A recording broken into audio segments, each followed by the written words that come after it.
Olá, doutores, sejam bem-vindos. Esse webinário, ele foi criado para que a gente possa conversar um pouco sobre como emergir na carreira previdenciária, como se adaptar às mudanças ocorridas com o direito previdenciário. De 2019 até agora foram mais de 20 alterações e nós precisamos estar aptos a desenvolver um bom trabalho para que o nosso cliente fique satisfeito com aquilo que está sendo proposto. Então, doutores, alunos, sejam muito bem-vindos. Parabéns por escolher estar conosco na imersão do direito previdenciário. Aqui você vai aprender começando do zero. Seja você advogado recém-formado ou alguém que está se reestruturando no mercado de trabalho, na parte da advocacia, ou até mesmo aquela pessoa que já é advogado previdenciarista e está querendo entender quais foram essas mudanças ocorridas nos últimos tempos. Então, o objetivo principal é que a gente se una para que, com a troca de experiência ocorrida entre nós, a gente consiga verificar o quanto é vasto esse mundo e o quanto as mudanças ocorridas de 2019 para cá afetaram a nossa advocacia. Para fazer uma melhor entrega, eu estarei aqui no chat respondendo as dúvidas de vocês, mas prestem atenção no conteúdo, porque nós temos muitos assuntos a tratar e nós não podemos dispersar para absorver aí o máximo do conteúdo. Então prestem bastante atenção, tá? Em tudo aquilo que eu vou estar dizendo. Não se preocupem que eu estarei aqui abaixo no chat. Caso tenha alguma dúvida, eu vou estar respondendo no próprio chat, ok? Então vamos lá, vamos começar porque nós temos bastante situações para conversar. Vamos lá falar um pouco sobre o benefício por incapacidade. No benefício por incapacidade, existem dois pilares em relação a ele, em relação ao comportamento do INSS em decorrência do Covid-19. Então, a gente sabe que o requerimento do benefício por incapacidade temporária, antes da pandemia, você fazia o requerimento no site do INSS ou 135 para fazer o agendamento aí do auxílio-doença. Após a pandemia, você faz essa solicitação no meu INSS e encaminha a documentação médica atualizada. E aí você tem que orientar o seu cliente de como preencher esses requisitos aí. Por quê? Porque é feita uma exigência do atestado médico vir dentro de um padrão. Então você precisa explicar ao seu cliente qual que é o padrão que eles estão exigindo. O padrão agora é ele apresentar o atestado médico de forma legível e sem rasuras. Ele tem que conter a assinatura do profissional emitente, né, do médico, o carimbo de identificação dele no CRM, tem que conter as informações sobre a doença, tá? Ele tem que ter o CID e ele tem que ter o prazo estimado de repouso necessário. Além disso, além desse atestado, há uma exigência de uma declaração de responsabilidade. E essa declaração de responsabilidade, ele tem que ser anexado lá no meu INSS para corroborar que aquele atestado que está sendo incluso ali, ele é um atestado idôneo, tá? Então, para poder evitar aí algum indício de fraude em relação ao benefício por incapacidade, já que não está havendo a perícia médica na agência. Inclusive, a perícia médica, a última portaria saiu no dia 17/6, se eu não me engano, que é a portaria 680, ela alterou mais 100, prorrogou por mais 60 dias as interrupções das perícias, ou seja, até agosto a gente sabe que não vai rolar nada de perícia em relação aos benefícios previdenciários. Vamos agora partir para a próxima mudança, que é a mudança 2020 ocorrido na LOAS. Houveram as alterações que eu coloquei, que é a Lei 8742 de 93, que ela foi alterada pela Lei 13981 de 2020 e pela Lei 13982 de 2020. O que eu vou dizer para vocês é que houve uma grande confusão nessas alterações. A alteração maior foi em relação à renda per capita do benefício. Por quê? Um dos requisitos do LOAS é que a pessoa tenha idade superior a 65 anos e que preencha os requisitos de miserabilidade. E esses requisitos de miserabilidade era igual ou inferior a um quarto de salário mínimo. Isso é o que vem na Lei 8742 de 91. E aí o que aconteceu? Houve aí uma proposta para que esse valor fosse alterado para meio salário mínimo. A gente sabe que a jurisprudência ela já está a favor disso, né? Muitas orientações jurídicas, inclusive trazendo efeito para o nosso cliente, já estão inseridos nesse enquadramento, mas isso seria normatizado para que isso já não precisasse passar pela demanda judicial para concessão, porque a gente sabe que o INSS ele trata de acordo com a lei. Então, assim, se a lei está dizendo que é inferior ou igual a um quarto salário mínimo, se for um pouco superior, ele vai indeferir o benefício. Então, o intuito era que reduzisse um pouco a quantidade de demanda judicial e a gente já conseguisse resolver isso na esfera administrativa. E houve uma novela muito grande em relação a isso. Eu não vou falar sobre essa novela porque ela foi muito grande, mas o fato é que a Lei 13981 de 2020, ela alterou para que, a partir de 24 de março, houvesse aí esse novo regramento do meio salário mínimo.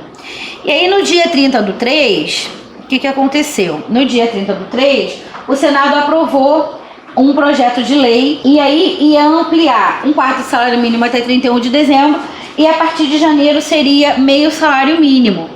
Mas isso não deu certo, então saiu uma nova lei que foi a 13982 que revogou as demais. Então, conclusão, houve uma confusão, houve inclusive posicionamento da AGU, do STF, teve posicionamento do STJ, teve posicionamento do próprio Tribunal de Contas por conta das justificativas que não houveram para o aumento, né? Porque precisa passar por enquadramento. E o que foi verificado é o quê? Que há necessidade de uma nova regulamentação para poder desenvolver isso. Então, né, toda essa confusão foi em vão e permaneceu aí a renda ser inferior ou igual a um quarto salário mínimo. E o que mudou em relação a outras demais situações do LOAS? Primeiro, no artigo 34 do Estatuto do Idoso, se o outro idoso da mesma família recebesse benefício assistencial, ele não poderia entrar no cálculo de renda per capita. E o INSS, como isso não estava regrado, ele simplesmente contava. Então, se tinha um outro idoso ganhando um outro benefício, ele contava e aí acabava ultrapassando essa renda. Então isso daí já foi articulado, foi considerado e aí atualmente o benefício de outra pessoa idosa da mesma família, ela não vai considerar mais para o cálculo de renda per capita. E aí houve uma outra alteração pela Lei 13982 de 2020 em relação ao cômputo de renda, ou seja, o benefício de prestação continuada ou benefício no valor de até um salário mínimo concedido ao idoso acima de 65 anos ou pessoa com deficiência não vai computar para renda. Ou seja, antes você não teria como fazer se não computasse, seria só do benefício assistencial. E aqui ampliou-se, ou seja, se for um benefício assistencial ou um benefício previdenciário, ambos não vão computar para renda e aí isso vai melhorar em relação ao questionamento da renda per capita. Vamos lá. O benefício de prestação continuada, ele pode ser devido a mais de um membro da mesma família, se for atendido os requisitos na lei. Porque antes, se uma pessoa estivesse recebendo o benefício, a outra não poderia receber. E aí, houve aí essa alteração nesse sentido. Então, vamos lá. Vamos passar para o próximo passo, que é sobre todos os regramentos modificados a partir da pandemia. A partir da pandemia, criou-se dentro da Lei do LOAS a implementação do auxílio emergencial e a antecipação do BPC. Então, como que acontece? Aquelas pessoas que requereram o BPC e não tiveram esse BPC analisado ou concedido pela esfera administrativa, o governo autorizou uma antecipação de 3 meses no auxílio emergencial. Ou seja, o auxílio emergencial é aquele que foi destinado durante a pandemia no valor de R$600 para aquelas pessoas que preenchessem alguns determinados requisitos que eu vou estar falando para vocês. No caso do BPC, a pessoa que estava em análise do benefício, por exemplo, ela poderia fazer esse requerimento, receber esses valores antecipados no valor de R$600 e aí quando o benefício dele fosse concedido, o INSS vai estar descontando dele esse valor que foi antecipado. Nesse momento, ou então quando houver a avaliação da pessoa com deficiência e o benefício ele vai ser pago o quê? Desde a DEL, ou seja, se ele entrou com benefício em janeiro e aí ele conseguiu aí a liberação do valor maio, junho, julho, por exemplo, vai contar de janeiro até o momento que for deferido, descontado esses R$ 600, né, multiplicados aí pelos 3 meses em razão de já ter sido recebido. Então, o INSS ele ficou autorizado através dessa lei a fazer essa antecipação. Agora, começou a surgir muitas dúvidas, porque se a pessoa tiver realmente direito ao valor, ela vai pagar o valor do salário mínimo, vai receber as diferenças devidas e tal. Mas e se o cliente ele não tiver direito ao BPC? O que vai acontecer? E aí surgiram muitas dúvidas em relação a isso. E o artigo 2º da portaria, ele determinou assim, ó, poderá antecipar o valor de R$ 600 a contar de 2 de abril, os requerentes do BPC pelo período de até 3 meses. E aí fez um pedido aí para preenchimento dos requisitos, que é a inscrição no CAD único, a comprovação de renda. Se o cliente não tiver direito, por exemplo, a Lei 3982 de 2020, ela não falou nada sobre isso. Ela foi silente, ela foi omissa. E aí, logo depois saiu uma portaria informando que a portaria 3, tá, de maio de 2020, dizendo que caso não fosse reconhecido o direito do requerente ao BPC, fica dispensada aí a devolução dos erários dos valores recebidos da forma do CAPT, ou seja, eles não vão precisar devolver, salvo se for comprovada aí a má-fé. Voltando aos requisitos do auxílio emergencial, que eu falei que ia falar com vocês depois, o auxílio emergencial é para aquela pessoa que é maior de 18 anos de idade, não tem emprego formal ativo, não recebe nenhum benefício previdenciário ou assistencial, ou seguro-desemprego, ou algum programa de transferência de renda. E ela tem que ter renda mensal por pessoa de até meio salário mínimo. E não pode ter recebido rendimentos tributáveis superiores a R$ 28.559,70. Então, preenchido esses requisitos, a pessoa tem direito a R$ 600 por mês, com uma cota familiar aí de R$ 1.200. Quem recebe Bolsa Família tem que ver se enquadra nos requisitos da emergência, do benefício emergencial, para que ela opte pelo benefício mais vantajoso, haja visto que não pode haver cumulatividade em relação a isso. Eu vou pedir para vocês não esquecerem de seguir a gente lá nas redes sociais, no Instagram, no Face, que é muito importante para a gente poder disseminar o nosso trabalho e fazer com que mais pessoas consigam ter esse acesso. A melhor forma de mudar a vida das pessoas é mudar a sua vida, e você pode mudar a sua vida através do conhecimento. Porque eu entendo que conhecimento, gente, é poder. E por conta disso, nós temos nos esforçado muito, colocado nas nossas redes sociais, lives para que vocês possam se atualizar. Eu disponibilizo material gratuito para que você possa resolver. E hoje nós estamos fazendo o lançamento da nossa turma online, né? Depois de tantas atividades aí presenciais, adentrando aí o Pena Cursos Jurídicos no online. E aí nós estamos oferecendo o curso que se chama Curso Domínio Previdenciário.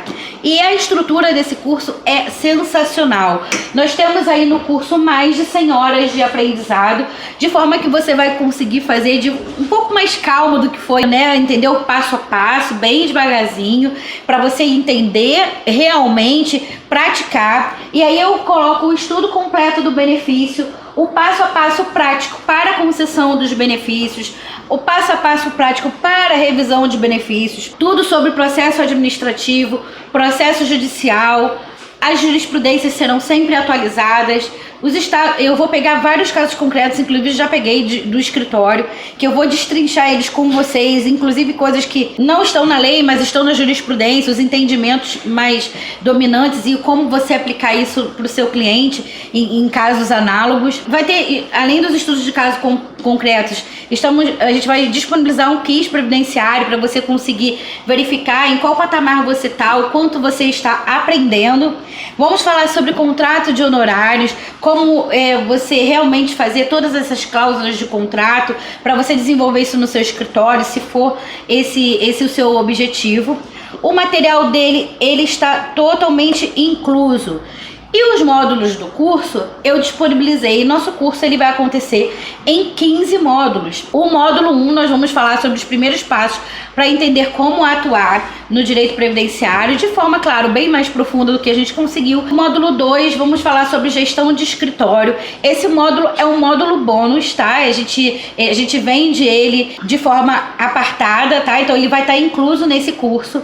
Módulo 3, introdução ao direito previdenciário. Módulo 4, retrospectiva previdenciária. 5, procedimento administrativo, processo administrativo. Módulo 6, vamos falar sobre os processos judiciais. O 7, benefícios por incapacidade. 8, benefícios assistenciais.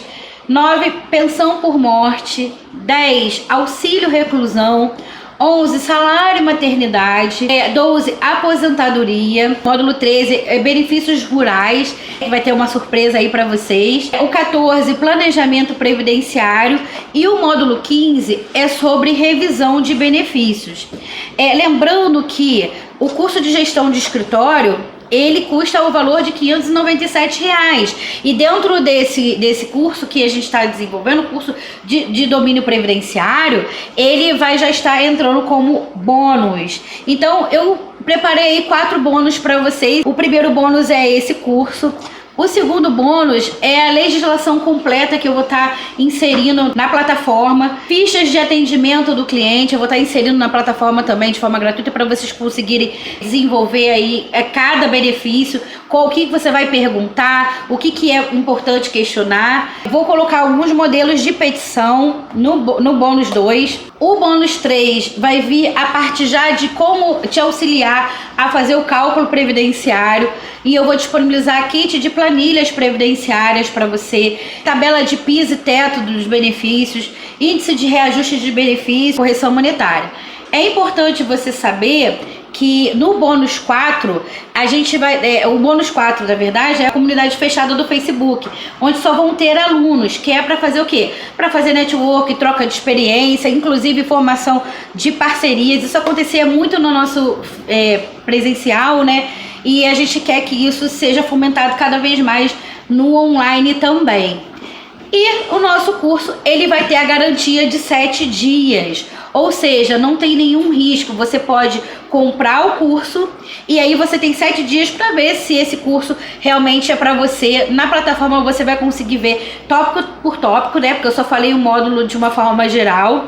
E eu tenho certeza que esse curso vai transformar a sua advocacia do módulo mais básico até o módulo mais avançado.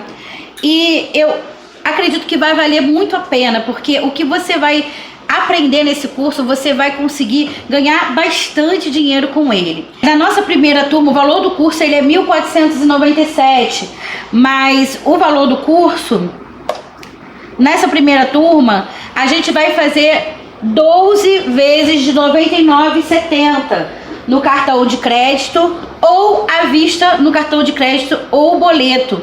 O valor vai sair R$ 997. Eu estou muito empolgada porque esse projeto é um projeto que ele já nasceu, já tem bastante tempo no meu coração. Eu estava um tempo já programando ele e fazendo ele, e hoje nós estamos aí no lançamento muito feliz. Muito obrigada pela presença de vocês. O link de venda ele tá aqui embaixo. Nós vamos liberar o módulo de forma semanal. Você pode degustar desse módulo, né? Comprar e degustar esse módulo para você verificar o quanto vai ser importante e vantajoso você estar nesse projeto junto conosco. Muito obrigada e eu aguardo a inscrição de vocês.